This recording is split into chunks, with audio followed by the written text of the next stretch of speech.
Shalom saudara-saudara, bertemu lagi di dalam ibadah pada hari Minggu ini. Kita bersyukur kepada Tuhan, kita tetap ada dalam kesehatan, perlindungan penyertaan Tuhan. Mari saudara, sebelum kita masuk dalam ibadah, kita mempersiapkan tubuh jiwa roh kita dan kita mau berdoa kepada Tuhan. Pertolongan kita adalah dari Tuhan yang menciptakan langit bumi beserta isinya, yang memelihara kesetiaannya sampai selama-lamanya dan tidak pernah meninggalkan perbuatan tangannya. Haleluya, haleluya, haleluya. Terima kasih Tuhan buat kasih-Mu yang luar biasa, yang senantiasa baru bagi kami. Kalau pagi hari ini kami boleh beribadah, Tuhan memberkati kami, mengurapi kami semua. Jemaat Tuhan dimanapun berada, Tuhan sumber segala berkat, memberkati kami. Urapi kami semua Tuhan, baik yang melayani maupun yang menyaksikan dan ikut di dalam ibadah ini. Sehingga kami semua diberkati oleh Tuhan. Urapan kuasa Roh Kudus mengurapi kami, yang akan memimpin pujian, yang akan memainkan musik, yang akan mengatur multimedia. Bahkan hamba-Mu yang akan menyampaikan kebenaran firman Tuhan. Kiranya diberkati, diurapi oleh Tuhan. Terima kasih Tuhan. Jadikan kami orang-orang yang setia kepada Tuhan, yang senantiasa fokus di dalam ibadah ini. Terpuji-pujilah nama Tuhan. Di dalam nama Yesus Tuhan, Juru Selamat kami yang hidup, kami berdoa dan mengucap syukur. Haleluya, haleluya, amin, amin, amin.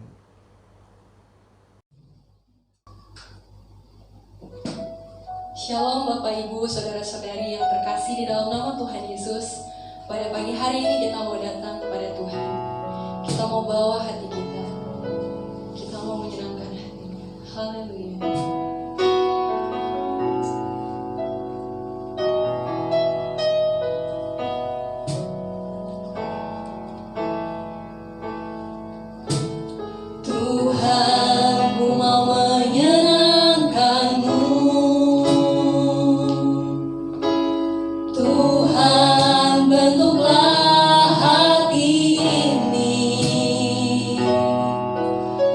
Jadi berjalan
menjadi bukti bagi kebesaran-Mu. Biarlah Engkau hidup di dalam kami.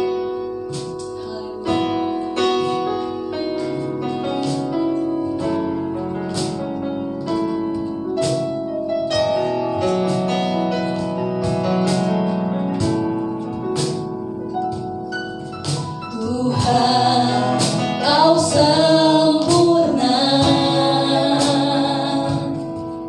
dalam rencana-Mu dan karya-Mu. Ku serahkan hidupku, murnikan dengan Roh-Mu. Engkau sempurna, Tuhan, Kau sempurna dalam rencana-Mu dan karya-Mu. Ku serahkan hidupku, murnikan dengan Roh-Mu. Hidupku menggenapi firman-Mu, tanda mujizat sertai tiap langkahku. Kau bersamaku di dalamku, jadi bukti kebesaran-Mu. Tuhan, Kau adalah Allah yang sempurna. Tuhan, Kau sempurna dalam rencana-Mu dan karya-Mu. Ku serahkan hidupku, murnikan dengan Roh-Mu. Hidupku menggenapi firman-Mu, tanda mujizat sertai tiap langkahku. Kau bersamaku di dalamku, jadi bukti kebesaran-Mu. Hidupku menggenapi firman-Mu, tanda mujizat sertai tiap langkahku. Kau bersamaku di dalamku, jadi bukti kebesaran-Mu. Bersamaku di dalamku, jadi bukti kebesaran-Mu. Haleluya, kemuliaan bagi nama Tuhan. Bapak Ibu saudara-saudari yang terkasih, tiba saatnya kita mau bersorak-sorai bagi nama Tuhan. Kita mau berdiam di dalam hati Tuhan. Haleluya. Ajarku berdiam dekat di hati-Mu Tuhan.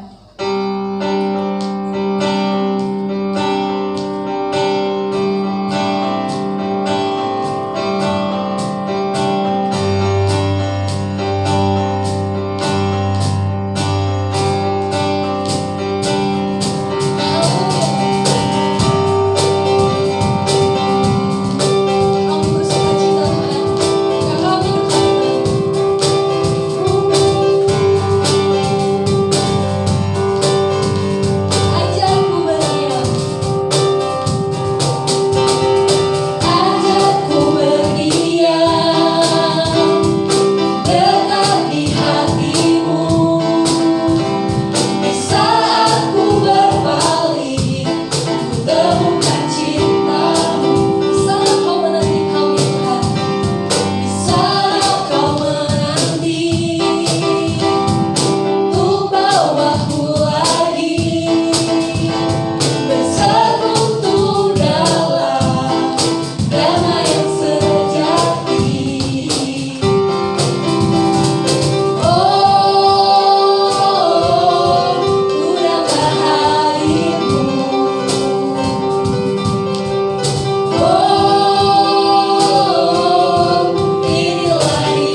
untuk menerima berkat firman-Nya. Sebab hati hamba yang Kau cari Tuhan, dan biarlah hati itu Kau temukan di dalam kami. Kami mau menjadi penyembah Yesus.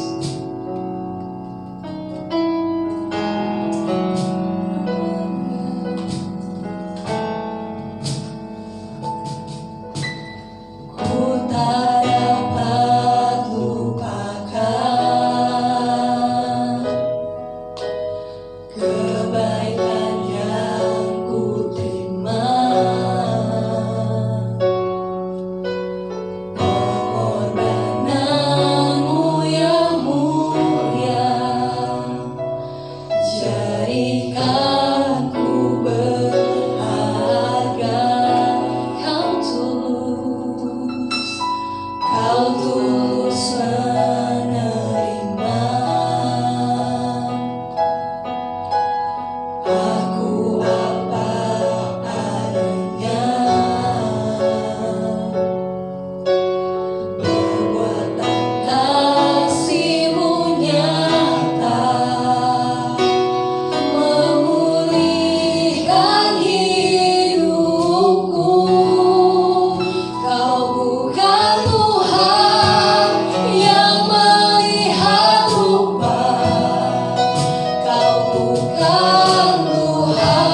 terbaik yang ada padaku, ku persembahkan kepadamu,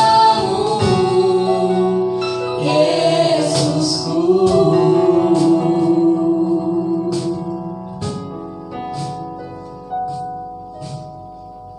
Shalom Bapak, Ibu, Saudara sekalian, mari kita berdoa. Tuhan, Allah Bapa dalam sorga, Allah yang kami sembah di dalam nama Yesus, kami bersyukur, berterima kasih Tuhan untuk berkat keselamatan yang Tuhan sudah berikan kepada kami. Terima kasih Tuhan buat penyertaan-Mu sepanjang hidup kami. Dan saat ini kami datang kepadamu Tuhan, kami sudah memuji, membesarkan nama-Mu, dan sekarang kami akan menerima firman-Mu. Kiranya Tuhan Engkau mengurapi hamba-Mu yang akan menyampaikan dan jemaat-Mu yang akan mendengarkan firman-Mu, menerima firman-Mu Tuhan. Biar kami semua sama-sama mendapat kekuatan baru, mendapat pengertian yang baru akan firman Tuhan. Terlebih kami semakin mengenal Tuhan, sehingga kami semakin mengasihi Tuhan, semakin mencintai Tuhan, dan bersedia dengan sukacita menyerahkan hati kami kepada Tuhan. Terima kasih Bapa, pimpinan-Mu itulah yang kami perlukan dari awal sampai akhir. Dan biarlah Tuhan sendiri yang berfirman melalui hamba-Mu, dan hanya perkataan dan firman Tuhanlah yang hamba-Mu sampaikan. Di dalam nama Tuhan Yesus, kami berdoa dan mengucap syukur, dan kami siap menerima firman Tuhan. Amin. Shalom Bapak Ibu, Saudara sekalian, selamat pagi. Selamat kita bertemu lagi di dalam ibadah raya hari Minggu ini tanggal 22 November. Saya berterima kasih kepada GGP Elohim Ministry yang melalui Bapak Gembala sudah memberikan saya kepercayaan, berkat untuk berbagi firman Tuhan dengan Bapak Ibu Saudara sekalian. Puji Tuhan, sepanjang bulan ini kita sudah dan akan terus diberkati dengan firman Tuhan melalui tema menyerahkan hati kepada Tuhan. Di bagian pertama, minggu pertama, Bapak Gembala sudah menjelaskan kepada kita bahwa semua latar belakang dan apa yang harus kita lakukan dalam hal kita menyerahkan hati kepada Tuhan. Lalu di bagian berikutnya, bagian kedua juga sudah dijelaskan bahwa yang kita serahkan kepada Tuhan adalah hati yang sudah diubahkan. Dan hari ini kita akan sama-sama belajar bahwa ketika kita menyerahkan hati kepada Tuhan, itu artinya kita menyerahkan segalanya buat Tuhan. Baik, Bapak Ibu, ketika kita menyerahkan hati kepada Tuhan, itu berarti sebuah bentuk bahwa kita mengasihi Tuhan, bahwa kita mencintai Tuhan. Oleh karena kita mencintai Tuhan, maka kita memberikan hati kita kepada Tuhan. Dan dalam pembahasan kali ini, menyerahkan hati kepada Tuhan itu berarti kita menyerahkan waktu, menyerahkan harta kita, bahkan menyerahkan kehidupan kita kepada Tuhan. Dan bagian pertama, menyerahkan hati kepada Tuhan diwujudkan dalam bentuk kita menyerahkan waktu kita kepada Tuhan. Nah, saya akan memulai dengan sebuah cerita ya, sebuah kisah dari Alkitab. Jadi ceritanya pada suatu hari itu sekitar 4.000 tahun yang lalu, kurang lebih, ada seorang laki-laki, dia pergi dari rumahnya, dia keluar dari rumahnya, pergi ke negeri yang jauh ya. Nah, di suatu tempat dia menemukan sebuah sumber air, dan di situ dia beristirahat. Di situ dia ketemu dengan seorang perempuan. Nah, terjadilah percakapan singkat, dan si laki-laki ini ternyata suka sama si perempuan tadi. Dia tertarik melihat kecantikannya, melihat sikapnya yang baik ya. Kemudian mereka berbincang-bincang sebentar, lalu keduanya pergi ke rumah si perempuan tadi ya. Tujuannya adalah untuk menemui ayahnya. Nah, kemudian sampailah mereka berdua di rumah perempuan tadi. Lalu ayahnya keluar dan menerimanya.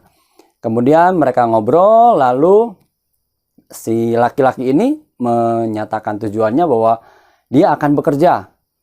Dia juga akan melamar wanita atau perempuan tadi ya. Dan ternyata bapaknya setuju, tapi ada syaratnya bahwa laki-laki ini harus bekerja sebanyak 7 tahun ya.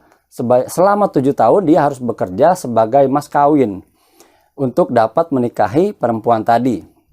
Nah, singkat cerita karena memang sudah jatuh cinta, laki-laki ini bersedia ya.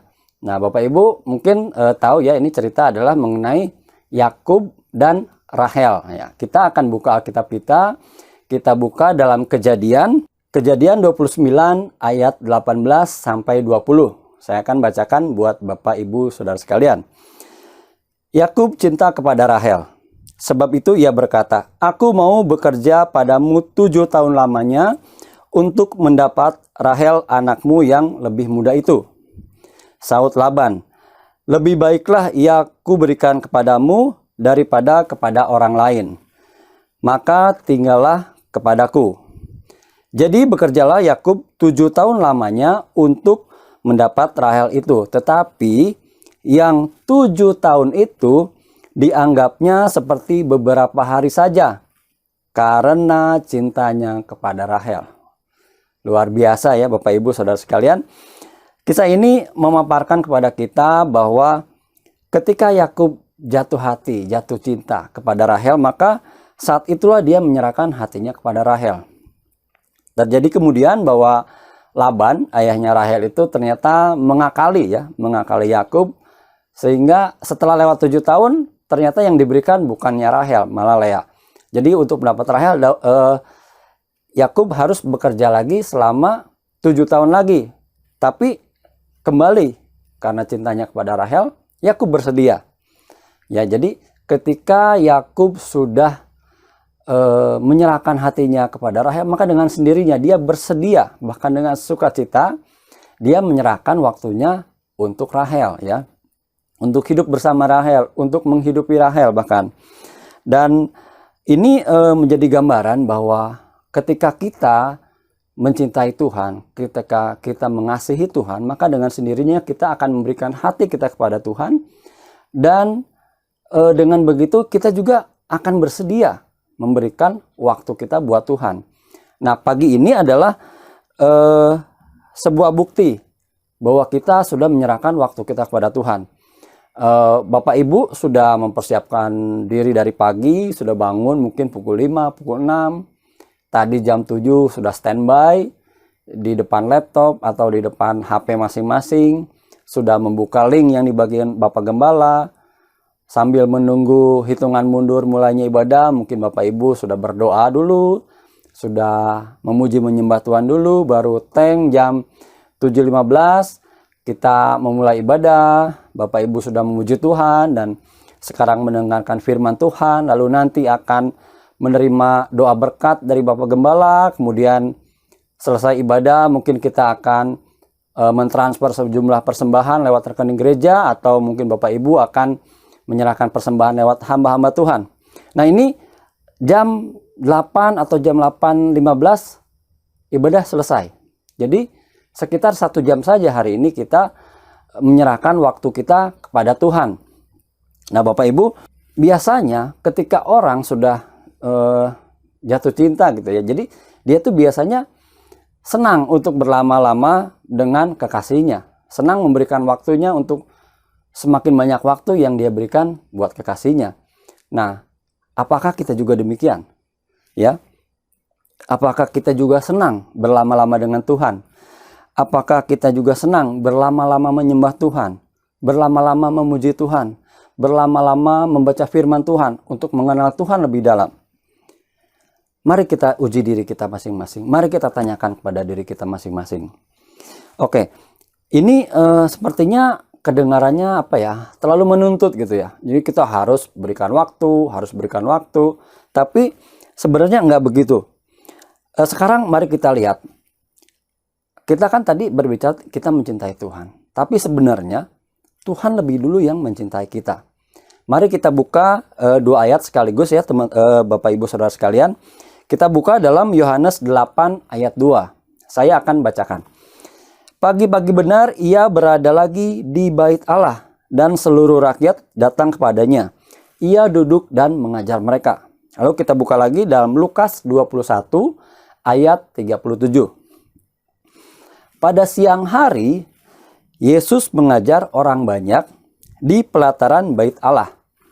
Tetapi pada malam hari, ia meninggalkan kota dan bermalam di Bukit Zaitun.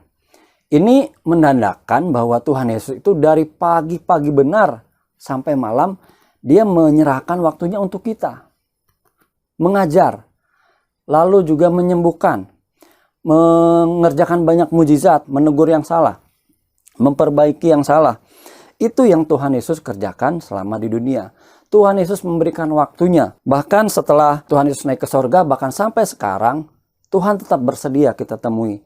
Selama kita membuka hati kita untuk datang bertemu dengan Tuhan. Haleluya. Jadi poin pertama ini adalah bukti bahwa kita menyerahkan hati kepada Tuhan itu diwujudkan dengan kita rela, dengan kita sukacita memberikan waktu kita kepada Tuhan. Ya. Dari poin pertama ini akan saya akhiri dengan sebuah pertanyaan. Mulai hari ini, seberapa banyak waktu yang akan kita berikan kepada Tuhan? Seberapa banyak waktu yang akan Bapak Ibu gunakan untuk berdoa kepada Tuhan, untuk berbicara kepada Tuhan? Seberapa banyak juga waktu yang akan saya dan Bapak Ibu berikan kepada Tuhan untuk merenungkan firman Tuhan, untuk mendengar atau membaca firman Tuhan? Ya, semoga ini menjadi bahan perenungan bagi kita semua. Dan penting untuk kita ketahui bahwa setiap persekutuan yang kita bangun dengan Tuhan, setiap waktu yang kita luangkan buat Tuhan, setiap waktu bahkan yang mungkin kita korbankan untuk Tuhan, itu tidak sia-sia. Seperti ada tertulis dalam 1 Korintus 15 ayat 58.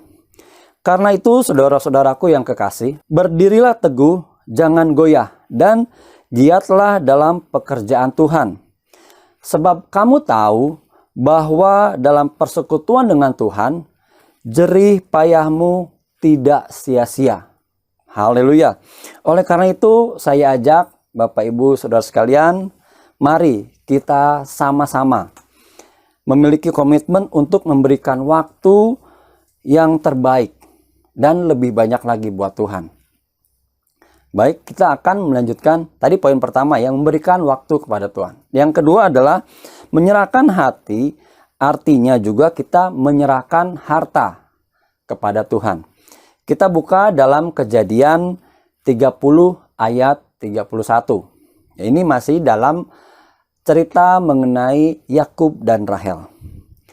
Kata Laban, "Apakah yang harus kuberikan kepadamu?"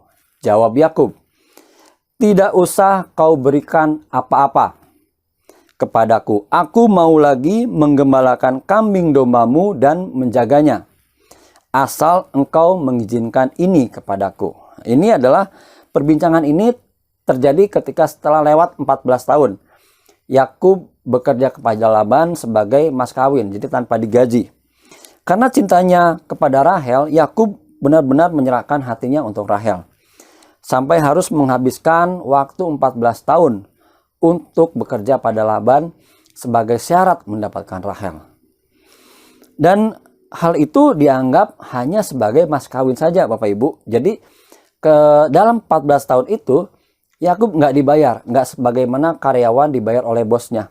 Jadi itu seperti tadi dibilang hanya sebagai mas kawin, ya memang sesuatu yang menurut Laban harus diberikan kepada Laban sebagai pengganti bahwa Laban akan memberikan Rahel untuk dinikahi oleh Yakub. Jadi selama 14 tahun itu Yakub tidak punya aset, tidak punya kekayaan, dia hanya menumpang. Ya, dia hanya memiliki Rahel, ya, anak-anak, hanya itu saja yang dimiliki oleh Yakub. Jadi setelah 14 tahun itu kemudian terjadi lagi perbincangan supaya Yakub ini mau bekerja lagi 6 tahun sama Laban, dan kali ini supaya digaji, supaya dia dapat bayaran berupa ternak-ternak. Dan selama 6 tahun itu Yakub mendapatkan ternak yang begitu banyak. Jadi harta kekayaannya berlimpah-limpah. Bayangkan dengan 6 tahun dia bekerja, dia sudah mendapatkan begitu banyak. Bayangkan kalau yang 14 tahun itu dihitung, artinya dihitung untuk mendapatkan upah. Tentu jumlahnya berkali-kali lipat, ya. Tapi Yakub tidak menyayangkan hal itu karena dia sudah yang penting dia bisa dapat Rahel gitu ya. Jadi Yakub tidak menyayangkan hartanya yang seharusnya dia dapat. Jadi jumlah harta yang seharusnya dia dapat itu dia tidak perhitungkan, yang penting saya dapat Rahel. Begitu dalam perasaannya Yakub. Nah, jadi di sini kita melihat bahwa orang yang sudah menyerahkan hatinya kepada orang yang dikasihinya, maka dia tidak menyayangkan hartanya untuk orang itu.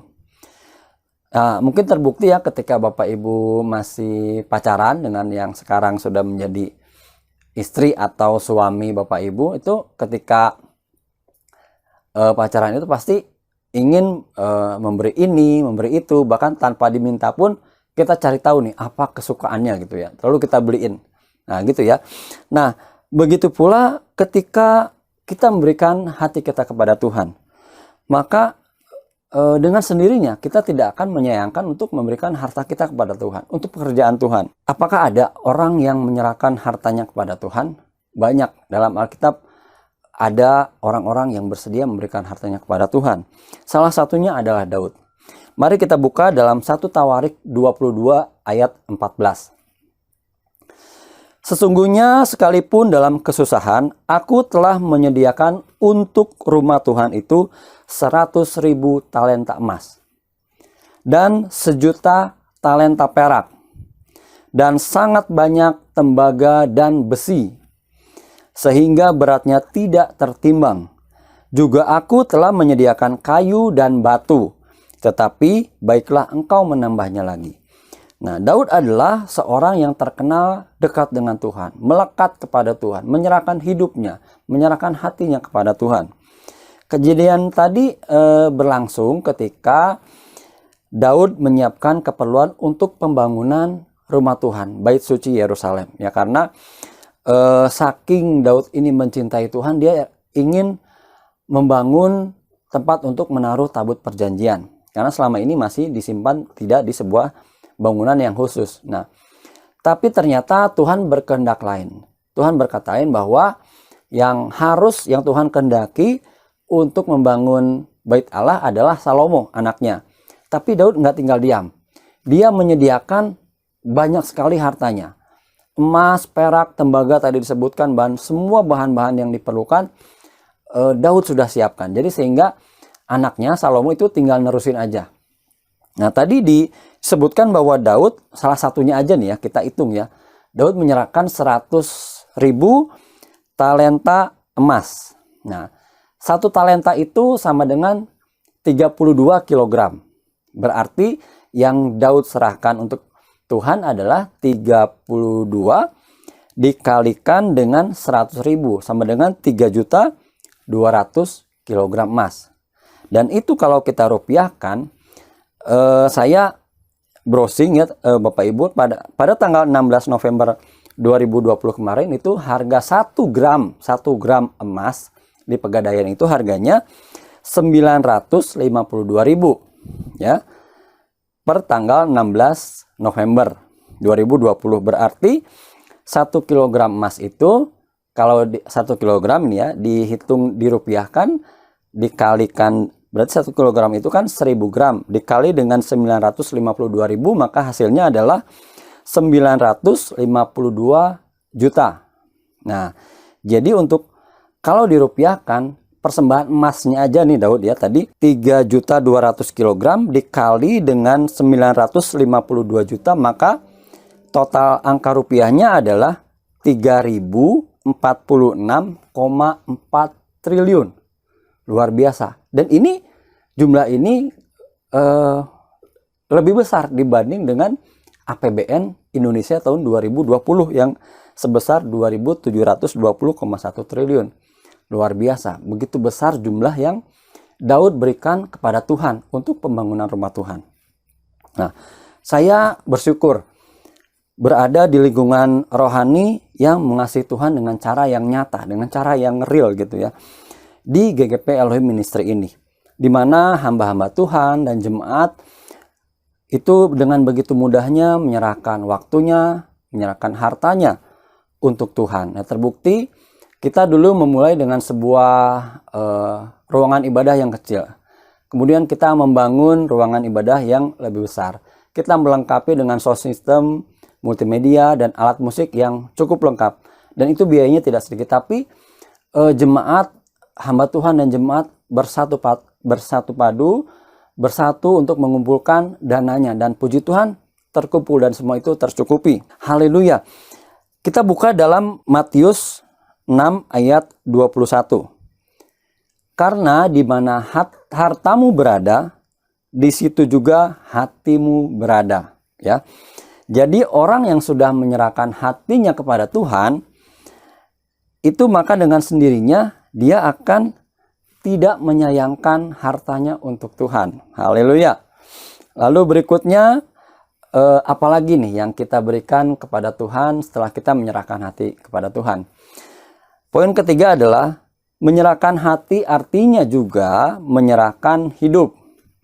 Kejadian 31 ayat 38. Mari kita buka dan saya akan bacakan untuk Bapak Ibu Saudara sekalian.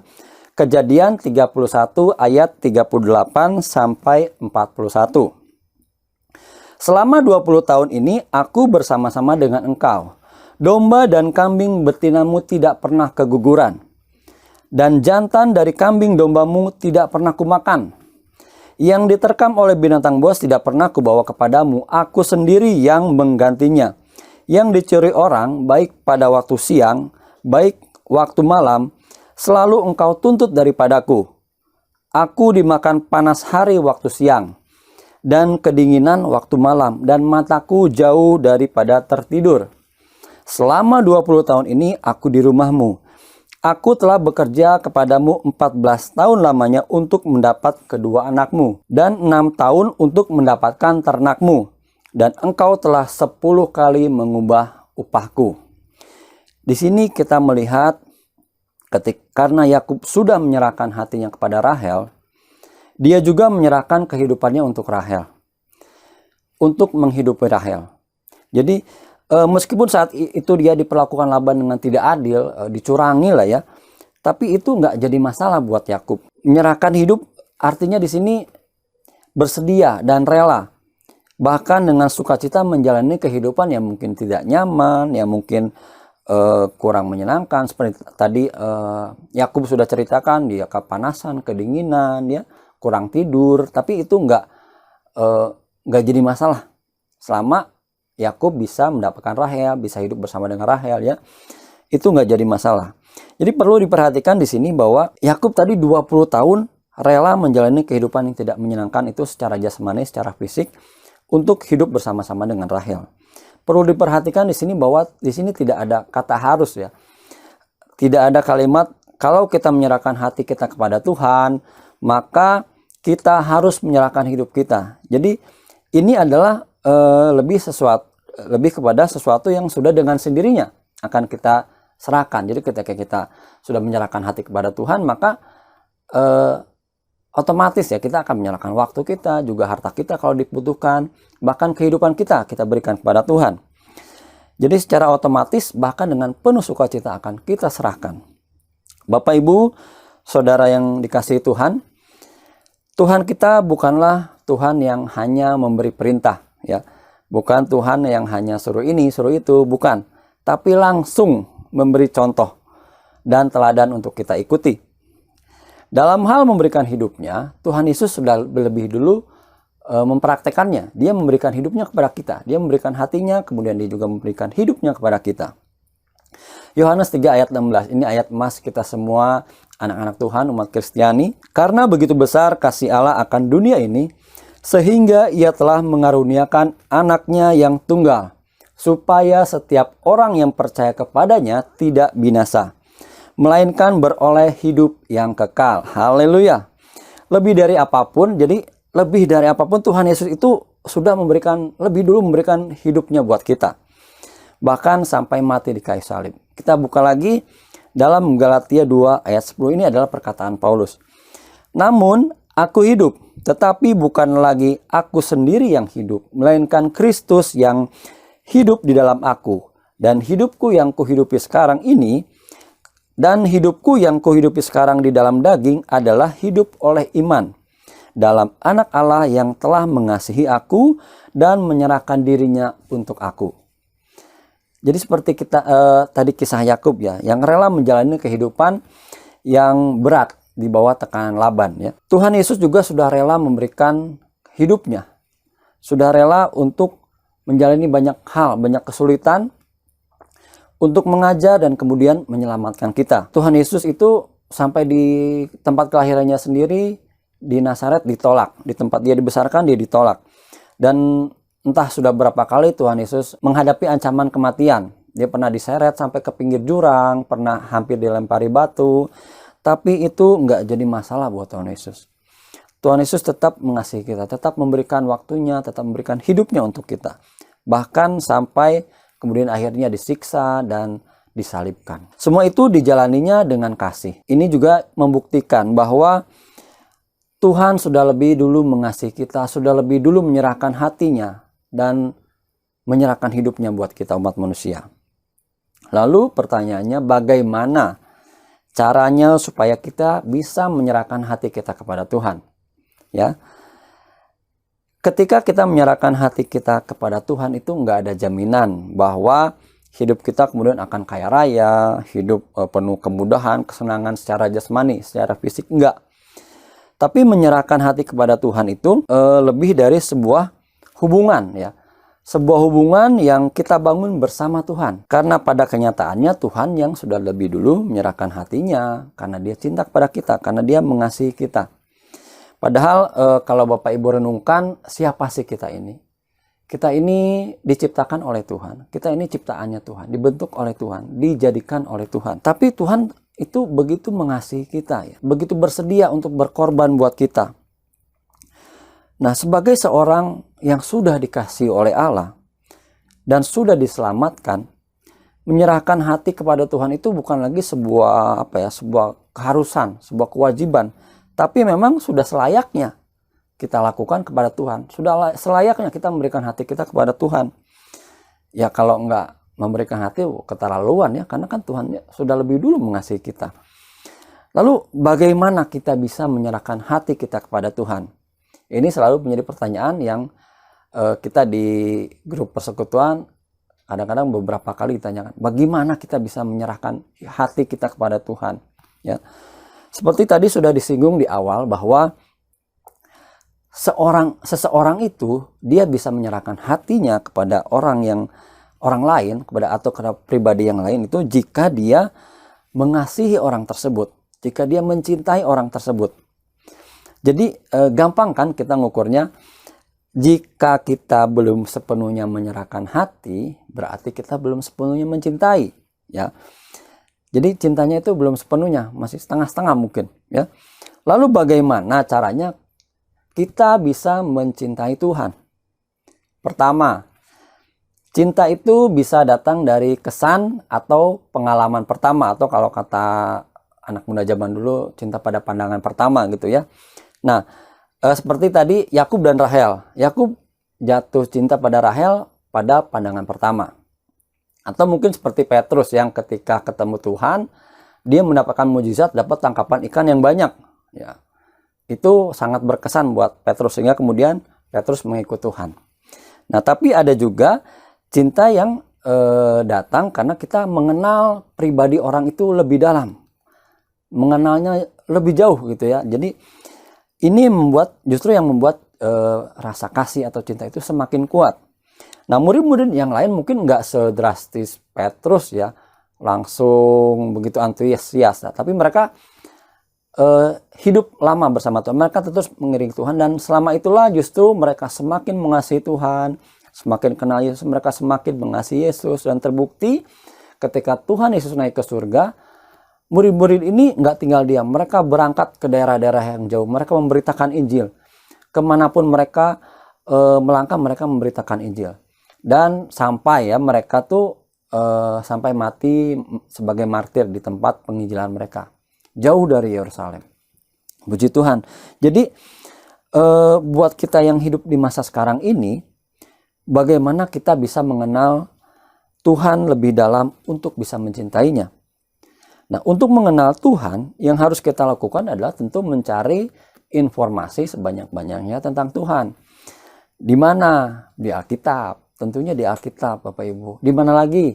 Dalam ibadah. Karena dalam ibadah kita ada perenungan firman Tuhan. Lalu di mana lagi? Di persekutuan. Karena di persekutuan itu selain ada penyampaian firman Tuhan, juga ada kesaksian. Dan dengan kesaksian itu kita bisa semakin mengenal Tuhan, cara Tuhan berkarya dalam kehidupan setiap jemaat yang lain gitu ya. Nah, dengan itu kita bisa mengenal Tuhan dan karya-karyanya lebih dalam. Apakah hanya itu? Ada lagi, yaitu dengan cara mengalami Tuhan secara pribadi. Wah, gimana nih mengalami Tuhan secara pribadi ya? Kita bisa mengalami Tuhan secara pribadi ketika kita mengandalkan Tuhan dalam setiap aspek kehidupan kita. Ya, bagaimana mengandalkan Tuhan itu bisa membuat kita mengalami Tuhan secara pribadi. Gimana caranya? Apa fungsinya pengenalan kita akan Tuhan? Apa fungsinya mengandalkan Tuhan? Lalu kita bisa mengalami Tuhan secara pribadi. Nah, begini Bapak Ibu, kehidupan kita di dunia ini nggak bisa diprediksi. Jadi sebagus apapun rencana, seteliti apapun rencana kita, pasti ada miss-nya, pasti ada nggak tepatnya, pasti ada salahnya. Ya, ambil contoh saja, siapa sangka tahun ini tiba-tiba ada wabah COVID ya. Padahal di tahun kemarin kita tahu wabah COVID itu jauh ya di Wuhan gitu. Nggak mungkin lah nyampe ke Indonesia. Tapi ternyata secara cepat wabah itu meluas sampai ke seluruh dunia termasuk ke Indonesia. Dan ini menyebabkan tidak hanya krisis kesehatan, tidak hanya kematian, tapi juga krisis ekonomi. Ya, berapa banyak proyek yang tiba-tiba batal. Proyek pembangunan yang tiba-tiba nggak jadi. Lalu berapa banyak yang kemudian karena banyak kegagalan bayar, lalu terjadi penumpukan hutang. Lalu ada perusahaan-perusahaan yang kemudian karena peraturan tidak boleh atau peraturan mengenai social distancing itu yang boleh datang ke perusahaan atau datang ke pabrik dibatasi. Jadi sebagian dirumahkan, bahkan mungkin dipecat atau nggak dipecat juga, perusahaannya keburu tutup karena bangkrut. Jadi berbagai krisis ekonomi melanda berbagai belahan dunia ya. Itu di luar prediksi banyak orang. Jadi sepertinya tiba-tiba semua orang memulai dari nol, bahkan tahu-tahu minus ya. Dan itu membuat sebuah beban, sebuah pergumulan yang luar biasa. Tapi ketika kejadian ini terjadi, justru saya mendapatkan banyak kesaksian dari orang-orang yang mengandalkan Tuhan. Mereka mengalami Tuhan secara pribadi. Saya mendengar kesaksian dari jemaat di sini juga bahwa ada jemaat dan hamba Tuhan yang kemudian mendapatkan keringanan cicilan, bahkan penundaan pembayaran cicilan rumahnya ya. Itu suatu berkat yang luar biasa karena jumlah cicilan itu besar.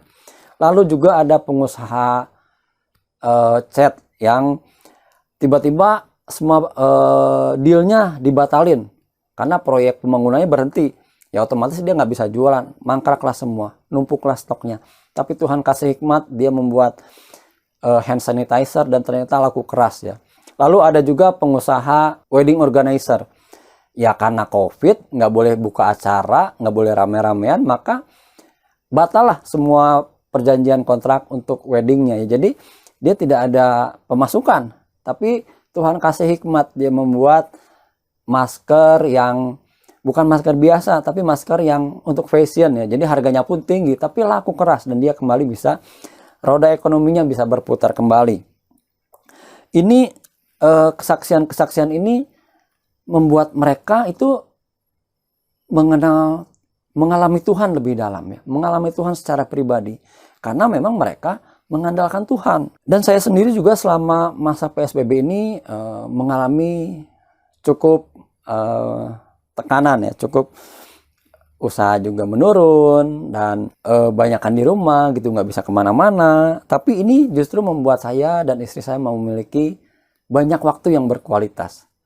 Kami gunakan ini untuk mengenal Tuhan lebih dalam. Kami sama-sama belajar firman Tuhan, membangun kehidupan yang lebih mendekatkan diri kami kepada Tuhan ya. Justru disitulah Tuhan kemudian menyatakan mujizat-mujizatnya.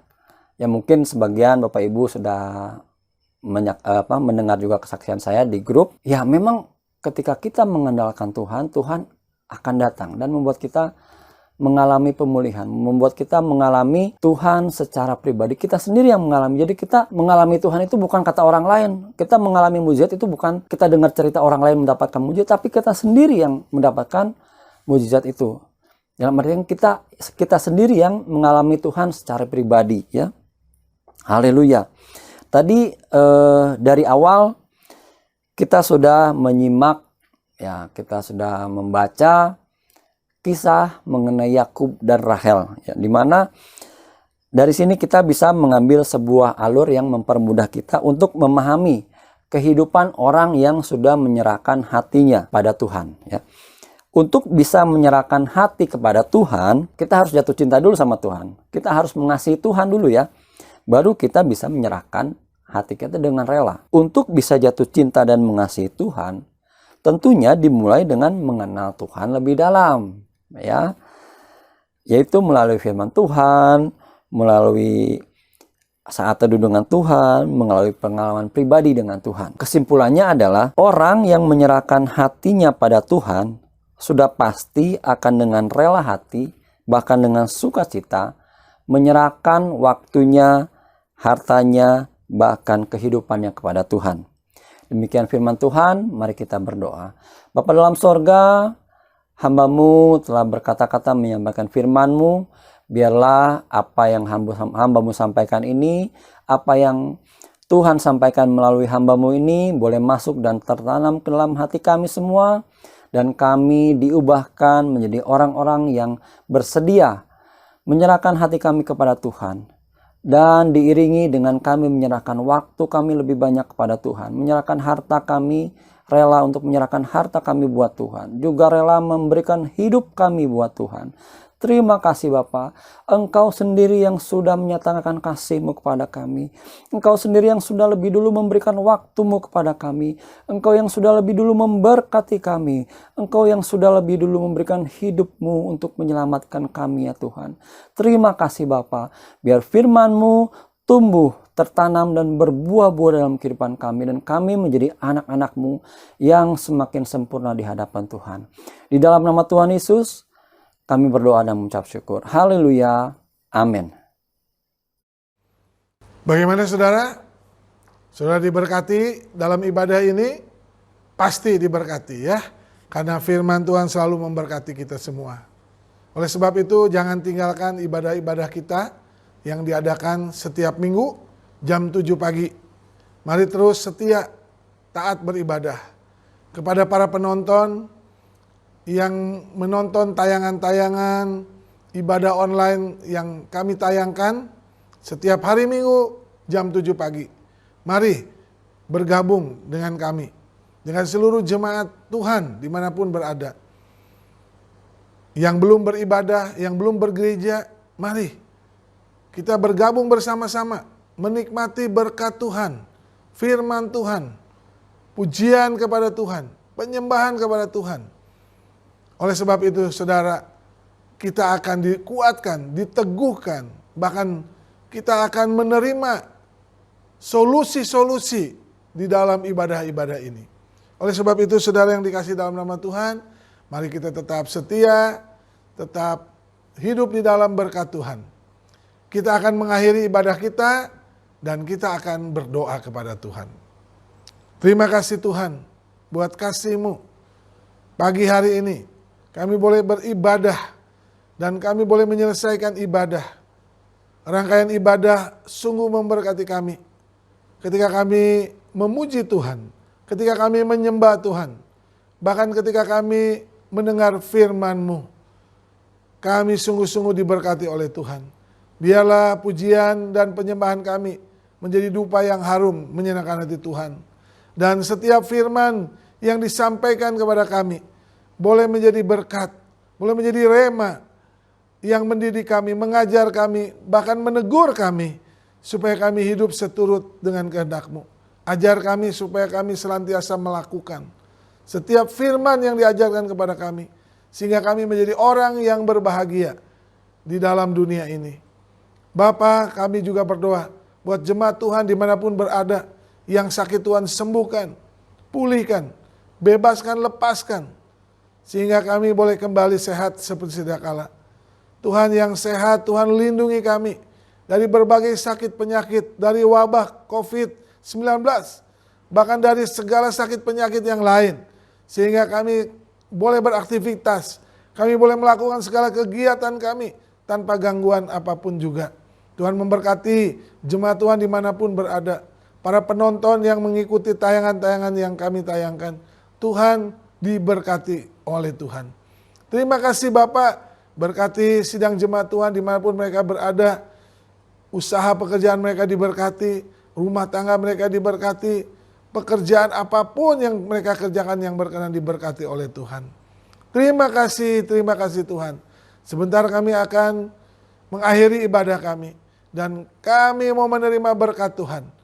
Saudaraku yang kekasih, marilah arahkan hatimu dan tanganmu kepada Tuhan dan terimalah berkat-Nya. Diberkatilah rumah tanggamu, diberkatilah usaha pekerjaanmu, diberkatilah pelayananmu, diberkatilah kuliah dan studimu, diberkatilah apa yang engkau kerjakan yang berkenan kepada Tuhan. Kasih Allah Bapa, anugerah di dalam Yesus Kristus, penghiburan yang terus menerus, yang dikerjakan dalam persekutuan kita dengan Roh Kudus, menyertai saudara-saudara. Mulai saat ini sampai hari Maranatha, Yesus menjemput kita di awan-awan. Haleluya, haleluya, haleluya.